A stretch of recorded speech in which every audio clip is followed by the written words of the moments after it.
This is a very interesting purport, so try to listen up.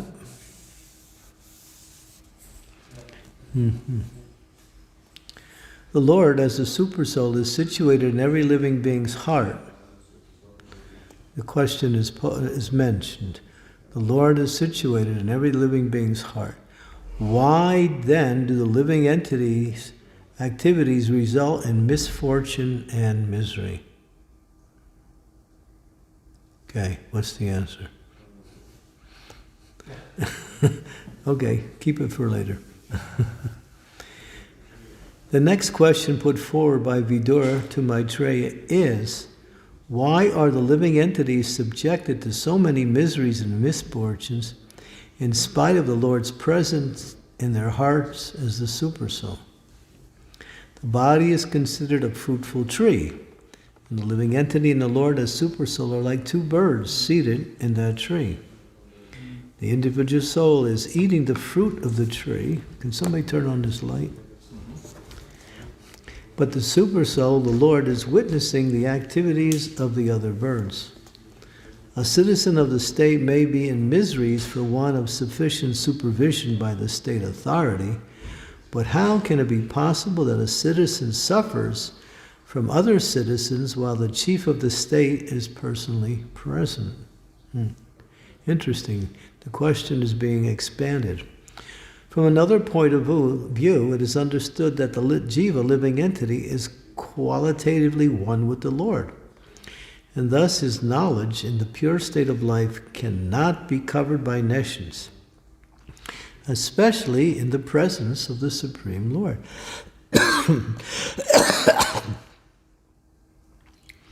How then does the living entity become subjected to ignorance and covered by the influence of Maya?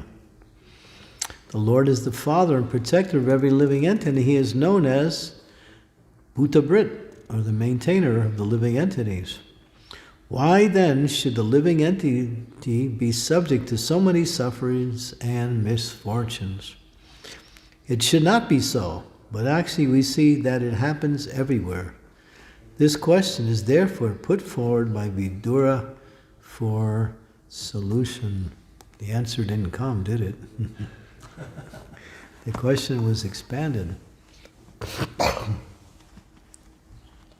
Om Gyantimidandasya Ganajana Salakaya Chaksu Unmilitam Yena Tasmai Shri Gurave Namaha. Om Shri Chaitanya Manobhistam Stapitam Yena Bhutale Swaya Rupa Kadamayam Dadanti Swam Padantikam. Nama Om Vishnu Padaya Krishna Prastaya Bhutale Srimakti Bhaktivedanta Swami Iti Namani Namaste Saraswati Devi Gauravani Pacharine Never say Sasunyavadi Paschatya Desatarine. Jai Sri Krishna Chaitanya Prabhu Nityananda Sri Advaita Gadadhar Sivasari Gaur Bhaktivinoda. Hare Krishna, Krishna Krishna, Hare Hare. Hare Rama, Rama Rama, Hare Hare. Panchakalpa Tarupascha, Kripa Sindhu Bhavacha, Patitanam Pavanebhyo Vaishnavebhyo Namaho Namaha. So, here is the question. Vyasadeva answers it in the first canto of the Bhagavatam. It's mentioned there. And it's now interesting. How is it possible, with the presence of the Lord, being qualitatively one with the Lord, the living entity can be situated so closely related to the Lord? How can the living entity be subjected to so many miseries and misfortunes? Good question, huh?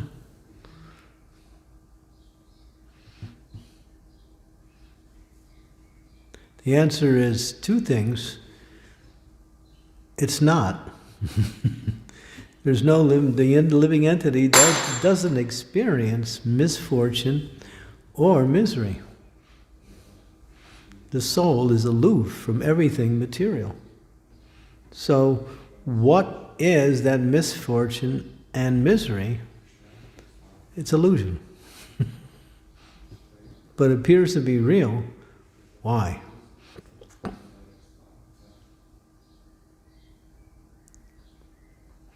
What causes it to seem to be very real? Like when we are dreaming, some tiger come, whatever, it's real. It's real. But it's not really happening. The experience appears to be real, but the fact that it's not happening. That's the dream state. But on a waking state, is it happening? It's the same rascal that causes the problem both dreaming and sleep and awake. Who's that rascal? False identification with the body. Exactly. Which comes by way of the conditioned mind. The mind identifies and supports the ego's conception that the body is the person. And therefore, we experience so-called happiness and so-called misery. But the soul doesn't touch it. We hear with the ear, we speak with the tongue, we touch with the fingers, but are we touching?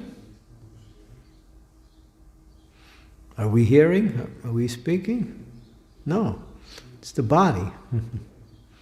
But because we think we're the body, and the soul connects itself with the body, thinking that I am the body.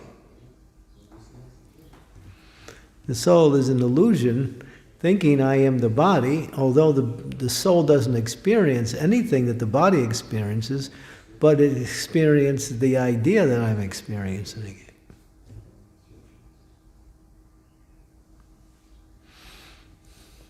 It's like, you get an example, you go for an operation. What do they do sometimes? They give you some anesthesia or some chloroform. And the operation's going on, and because the body has nerves that experience pain, but because you don't, you are different than the body, you're not experiencing that anymore because you're under the idea or under the conception of the anesthesia.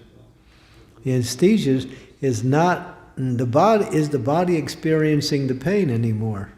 No, because the anesthesia numbs the pain and makes it feel like it's not there. So we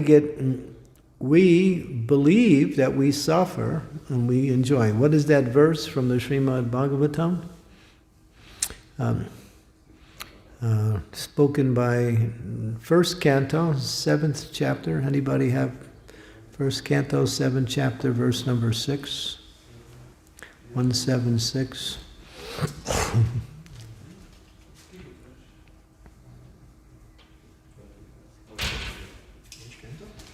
First canto, 7th chapter, verse number 6.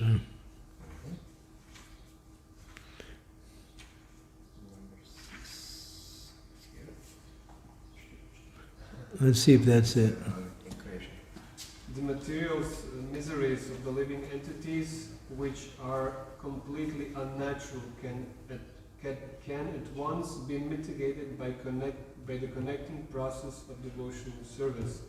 However, most of the people do not know it, and because of that, the learned Vyasadeva compiled Vedic literature which speaks about the absolute truth. Speak the first line again. Material miseries of the living entities, which are completely unnatural to him, can at once be... That's a different... the word is superfluous. Mm-hmm. Because I'm translating on the fly, this is creation, so it's... The word in the Bhagavatam is superfluous. That means it's not part of the living entity's experience, although it is experiencing it. The word is superfluous. Unnatural and superfluous are two different meanings, actually. Yes, now we have it in English. The material miseries of the living entity which are superfluous to him can be directly mitigated by the linking process of devotional service. But the mass of people do not know this, and therefore the learned Vyasadeva compiled this Vedic literature, which is in relation to the Supreme Truth. Yeah, so the material miseries seem to be miseries, but they have nothing to do with the living entity. They're only connected with the body, that's all. Because we are not the body, the miseries and the happiness we also experience are not happening to us. Although it appears to be like that. But because the soul identifies with the body, and therefore that identification gives that I'm experiencing happiness, I'm experiencing distress.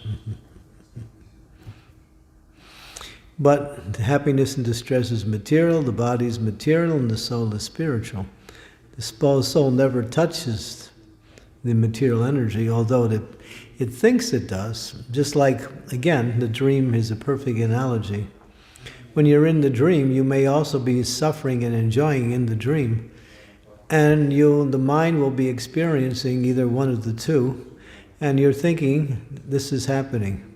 But actually, we understand that the person is lying there on the bed, and there's nothing happening like that. A person who is awake is standing next to that person, and they're seeing that person struggling in the dream, and he can understand there's nothing happening, it's just a dream, that's all. So this is, Prabhupada used to say, what's the difference between the night dream and the daydream? This is a dream too. You're thinking you're, from Croatia. And you're thinking you're a Mataji. And I'm thinking I'm a sannyasi. These are all illusions. And none of these things are real because they're all part of the material energy. So on the spiritual platform, the identification with the body makes us think in a different way. But when we come back to the spiritual platform, then we identify with who we are and the activities that awaken that, and that is devotional service. So when we engage in devotional service, we actually mitigate gradually the actual sufferings and the happiness that we experience in this material body. You'll see, a brand new devotee will experience happiness and distress more so than one who is fixed in Krishna consciousness, or is above the three modes of material nature. They won't be bothered by material happiness and distress because they know it's just part of the material energy and it's an illusion. And even the sensations that come with these things are not even the same. So, therefore, Jeev Jago, Gaura Chanda Bhole, Kota Nidra, Jayo Mayam, Pisachira Gole, Hare Krishna, Krishna Krishna, Hare Hare, Hare Rama, Rama Rama, Hare Hare. So here's the alarm clock. Wake up, you're sleeping on the witch of Maya and you're thinking that witch is devouring you. But she's not even touching you, she's devouring your consciousness, that's all. Wake up to the reality, who you are, pure spirit soul, part and parcel of Krishna. You have nothing to do with this material world. But because you're in your material body, you think you do. That's why this place is a foreign place for the soul. The soul does not touch this material world. It's like It's like if you're in a rainstorm and it's really raining out, and you decide to go for a walk or you go someplace, if you put enough, you get an umbrella and you put enough rain clothes on, your feet are covered, the rest of the body has a coat on, nice rubber raincoat, you're dry. You don't get wet, although you're in the midst of the rainstorm. So that these coverings are our spiritual protectors, or our consciousness that brings us to the spiritual platform. And that is Krishna consciousness. And when we're engaged in devotional service, although we still think we touch the material energy, we don't. The body does, the mind does. And the rascal is the mind. That's the guy. He's the one that's given us all the trouble. He's the one that's telling us you're suffering, you're enjoying, you're who you think you are. He's the one that's gone in, and the soul is being dragged. Now you've seen the analogy. It's a beautiful analogy. It's in the Bhagavad Gita. You see a chariot, and then you see two people sitting on the chariot, and then you see 5 horses. The 5 horses, and then you see one of the persons is holding the reins, and the other one is just the passenger. So that is a beautiful analogy. The horses are the senses, the reins is the mind, the driver is the intelligent, the passenger is the soul, and the chariot is the body. And the soul is just passive. He's sitting there, and the intelligence, along with the mind, is driving the chariot using the senses. And the body is, and the analogy of the chariot like that. So the soul is being dragged from this place to this place, thinking, well, what's happening to the body is happening to me. Or what's happening to the mind is happening to me. So it's hard to get away from that consciousness unless you recreate Vrindavan consciousness. You bring your mind to the spiritual realm, where you enter into the realm of pure spiritual energy. Then your consciousness is there, and though your body may be in this material world, you don't experience this material world anymore, to whatever degree your consciousness is absorbed in the spiritual realm. So that's pure Krishna consciousness. So Vrindavan consciousness is the goal of Krishna consciousness, to bring our consciousness at the lotus feet of Krishna as he performs his activities in Sri Vrindavan Dham. You can actually, on the perfected stage of Krishna consciousness, you no longer are in this world anymore. You're with Krishna and you're participating in his activities. You might be standing there watching, or you might be playing with him, or you may be a gopi who's having an exchange with him. All of that can happen even while you're in this particular body, when the consciousness reaches pure spiritual energy. Then you don't touch the material anymore, energy anymore. Because everything is based on consciousness. But because our consciousness is still dragged by the material consciousness, we think, and we are being pulled, well, I'm a man, I'm a woman, I'm from Croatia. None of these things have any real definition in reality, because they're just labels that we take on when we have a material body, and then when we die, we get a whole new material body. And where are the old labels? They're gone. We get a whole new set of labels again. We know we might not be a man in this life, we might be a woman, or we might be a woman in this life and a man in the next life. We might be in a completely different country in the next life. And maybe even a different species, God forbid. So everything is ephemeral in this world. It's just a world of illusion. The names, the forms, the activities are just a big dream state that we're experiencing. And because we identify with the dream, we think I'm happy, I'm sad, I'm somewhere in between. But it's not you, it's the mind and the body. But that mind is a rascal, so we have to purify the mind. So that is the process of Krishna consciousness, bringing the mind to back to its pure state, where it reflects the nature of the soul. It is no longer blocking the nature of the soul. Just like if you have a mirror and if it's covered with dust, and the dust is thick, the image sitting in front of the mirror cannot be seen anymore.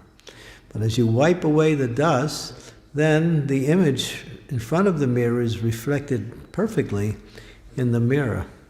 So this dust is lust, anger, greed, illusion, pride, and what else?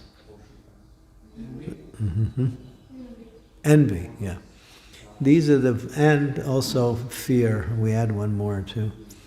These are the coverings that are covering the mind, and the mind is simply reacting and acting based on these coverings, which are coming from the material energy. And it's all based on desire. So what is the key? The key is to give up our desire to enjoy this material world and bring that desire to Krishna. That's all. Stop trying to enjoy this material world. When you stop trying to enjoy this material world, you'll stop your suffering also. Because these things are connected. The principle of enjoyment is the principle of suffering. They cannot be separated. Every time the living entity tries to enjoy the material world, they create a form of suffering that is parallel to that mood of enjoyment. That's how it works, because you can't have one without the other. They are inseparable. That's just the nature of the material energy. And you can use many examples to see when you have, just like you want money, but your money may also cause you suffering. You might want a relationship with a particular person. There may be some happiness in there, but that relationship will also cause some suffering. So that's how the material energy works. But on the spiritual platform, Nayan deho bhajan nirloke kastan kama arati vidbhujan tapo divyam putakradena sadvam Brahma sokyam tvanantam Yusman Brahma sokyam tvanantam putakradena sadvam. By performing austerities and penances, one can come to the platform of Brahma sokyam. Sokyam means happiness, Brahman means spiritual. And what is that Brahma sokyam? Anantam. It's eternal. It doesn't diminish in the principle of time. It only can. So by devotional service, we experience the happiness of our own pure nature through the activities of devotional service. That is Krishna consciousness. Yeah. And every time we connect with Krishna through devotional service, we can actually experience the presence of Krishna through that activity. And when Krishna is pleased, then automatically you feel happy and satisfied. And that happiness is not material happiness, it's spiritual. And as this verse says, that happiness is pure and it's always increasing based on it. So when we engage in devotional service, then we can gradually push back the effects of our material activities in the form of the desire to be happy in this material world. We can be happy, but not in a material way, but in a spiritual way. And that is real happiness. And that's why in the material world there are so many formulas for happiness, but nobody's happy. It's been going on since time immemorial. Everybody's making their plans, becoming happy. But who's happy? Nobody's happy. Everyone has to die. Everyone has to be disappointed. everybody has to lose whatever they gain. No one's in this material world is happy. And one has to struggle so hard for something that they're going to eventually lose anyway. So this is the material world. So all of the plans that have been going on since time immemorial has never brought the living entity any permanent happiness. Why? Because it's not there. Happiness is on the spiritual platform because it's the nature of the soul's existence.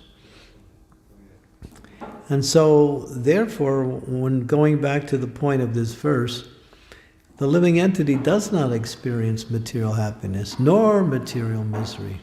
Why? Because it's all happening to the body and the mind. That's all. The living entity, as we use that example, the chariot is being pulled, and the soul is on the chariot of the body, but the soul is simply the witness. He's thinking, I'm happy, thinking, I'm sad. That's all. Because he identifies with the body. And that's the mind. The mind is the big criminal.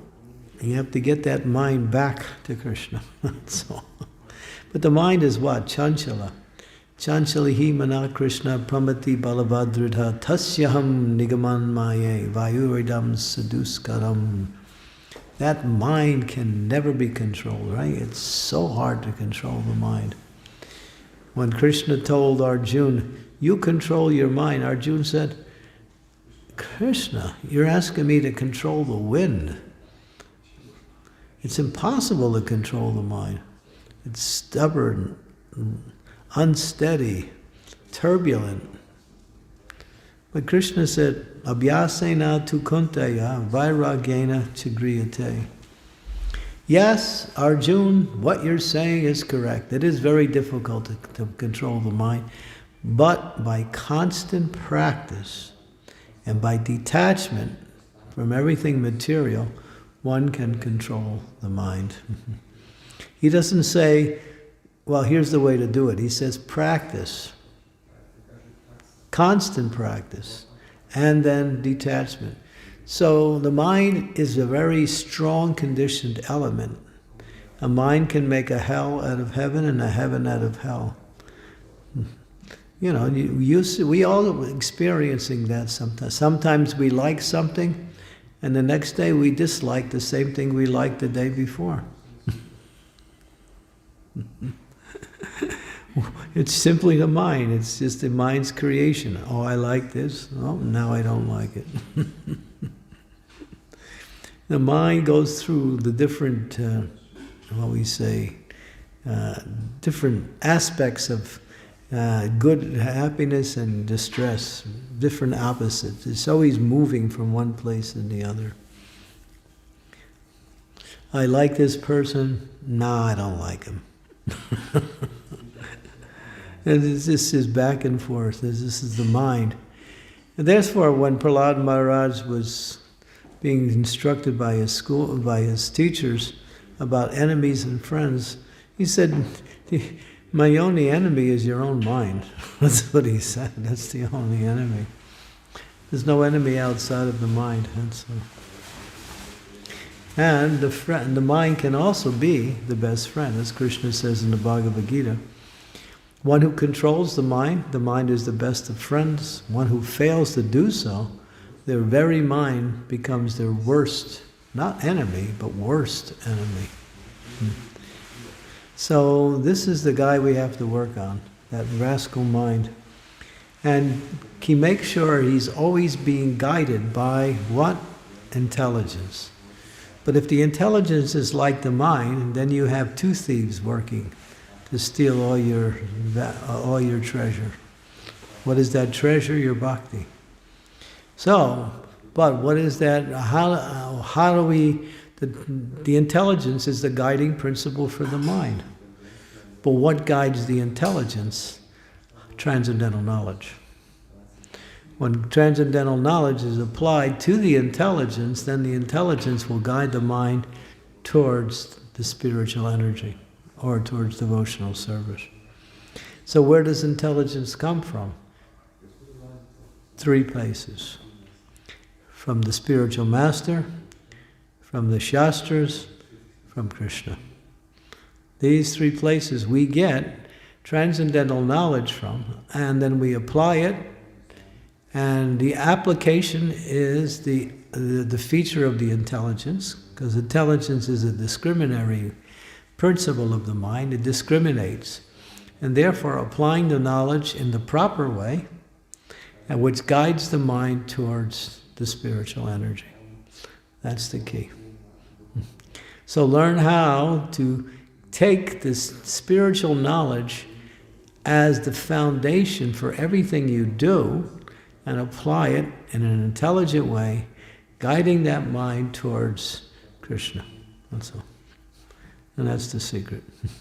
That's the process. But then again, the mind is restless. So, as Krishna says, practice. That's all. So Krishna consciousness is simply practice. Prabhupada has said that over and over. Just practice, that's all. Practice chanting, practice hearing, practice performing activities in devotion. Practice. Everything becomes developed through the process of practice, and practice in the right way. Just like if you're learning music, you're practicing it, but if you're not practicing in the right way, you won't learn. And so a teacher is required to teach you how to practice that music in such a way as you get the benefit of your practice. So what is that teacher? The spiritual master, who guides the living entity in practicing devotional service. But this practice that we do is intrinsic to our nature. So this is the key. When we practice something material, it may not be intrinsic to our nature. In other words, part of our nature. We might have to learn something. But to learn devotional service means to bring out our own nature, because our own nature is to serve Krishna. So we don't have to learn it, we have to just uncover it. But practice is the means for uncovering it. That's all. And then we can rise above all of these sufferings. And there are three sufferings that come from body and mind, sufferings that come from other living entities, and sufferings that come from higher powers. Mm-hmm. Each one, the body and mind is more easier to work with. Sufferings that come from other living entities, you don't have much control over that, but you do have some control. But sufferings that come from higher powers, you have no control over. So these are the ways that we can experience suffering. But if we don't identify with the body, then we identify with the activities of devotional service.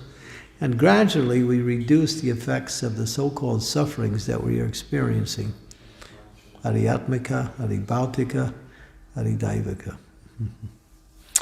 Okay, so we'll stop there and see if there's any questions, comments. Yes. 2 questions, or is that the way you raise your hand? Okay, I was thinking ask one question, but now when you tell me like 2 questions, then I will ask 2, because I'm thinking in myself 1 or 2, I think 2 questions. The first one is that other tradition, other tradition, Okay. spiritual tradition, what is not Krishna consciousness, it's look that they can control mind very well. Like, I don't know, in YouTube you can see Buddhists how put some petrol and put fire, and he's sitting without no any disturb. Actually it was for political goals, some protest. And we can see that they can control sufferings and whatever. This is the first question. What this means that how Krishna said to Arjuna, just practice Krishna consciousness, but it's look like another tradition also can control mind. And another question is what you said, that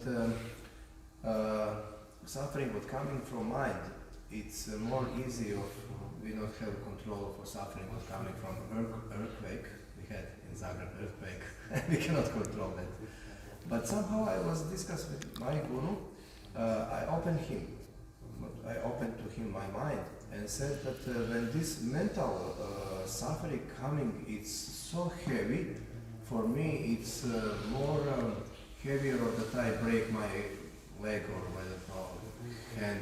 Yeah, whatever. It's that's so true. Heavy. Right.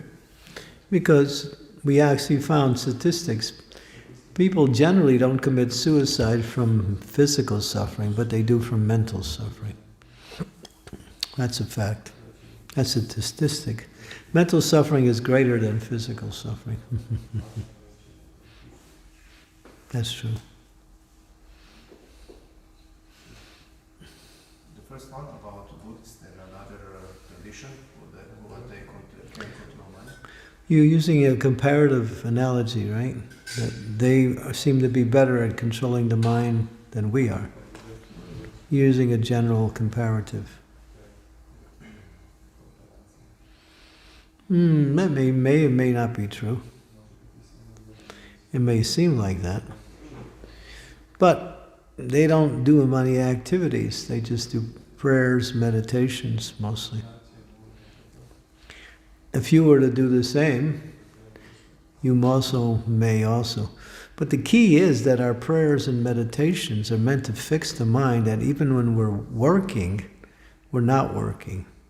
One who sees action and inaction and inaction and action actually sees. Although we are doing so many things, we are not even doing anything. The body and mind are working. The soul is stanu, or what we call it, stable. It's fixed up, it doesn't move. But the power of mind control can help one to transcend the effects of the material energy.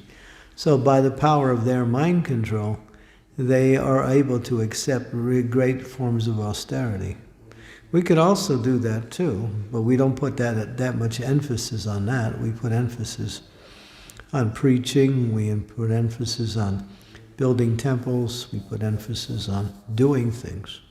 But we have to learn how to be detached even while we're performing all of these activities that are requiring much physical and mental activity.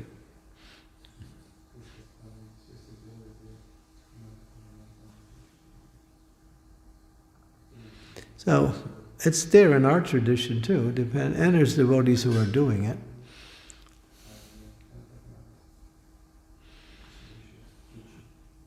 That requires, as Krishna says, practice. When you offer the results of the activity to Krishna, then you're fixed. But if you're attached to the results of your activities, that's part of the mode of passion. We should be attached to doing it in a nice way. Just like the gopis, they offer their body to Krishna. But Krishna doesn't really care about their body. He's not trying to enjoy their body. But they're offering Krishna their body just to please Krishna and to show love for Krishna. And Krishna is accepting that simply to reciprocate their love. So although there's so many activities on the spiritual platform, it has nothing to do with what's happening. All it is an exchange of love in different forms, that's all. It's like somebody wants to give you something, and you may not need it, but the person is so kind and loving when they offer it to you. Just to please that person, you accept it. So what are you doing? It's the exchange between you and the person. The object is just a means, that's all. That's bhakti. So everything we're doing is just an exchange between us and Krishna, that's all. Us and the spiritual master, that's all. The activities are just the way by which we connect with the person, that's all. That's why it says Krishna doesn't need anything we do, but he wants our love. It's love is the medium.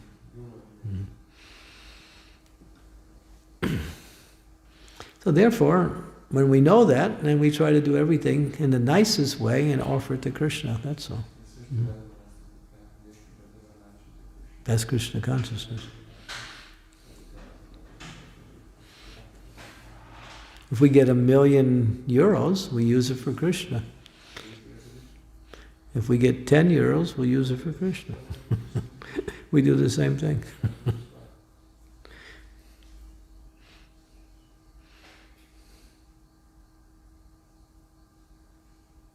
Is that okay? I can't tell whether my answers are being accepted or not. You're so more like a Buddhist.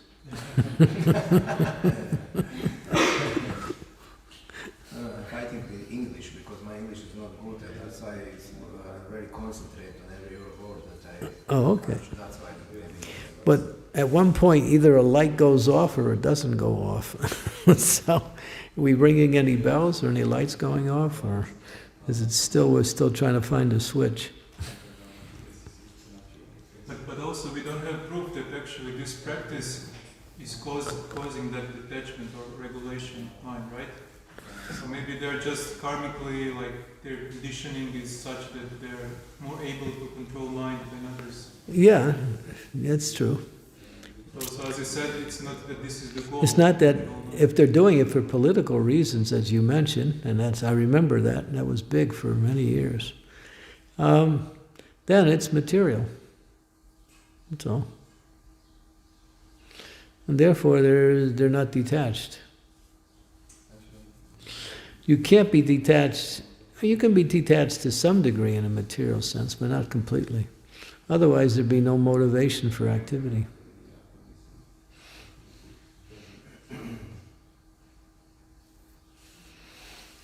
Good. Yes.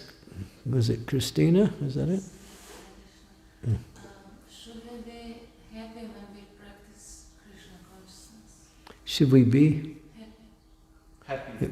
If you're not, then it's a problem. If you're not happy, you're in Maya. Prabhupada said that. If you're not happy, you're in Maya. Are you happy? Sometimes. Well, you're honest. That's good. I think most of us would answer it the same way sometimes. But then there is spiritual distress, which is not unhappiness. It's simply the anxiety to want to improve the quality of our service.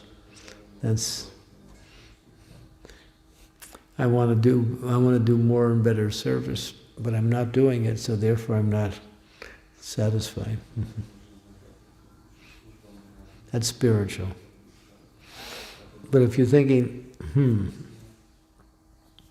I'm not happy, then it's Maya.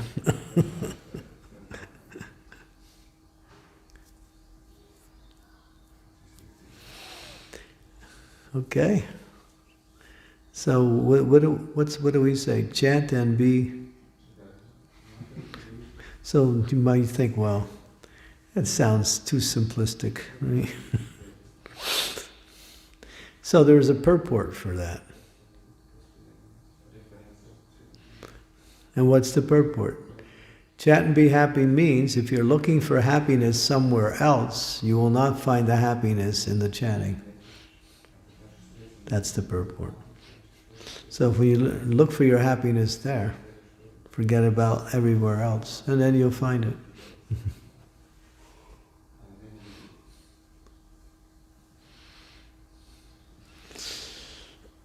Okay. Om Mani Pati Hum.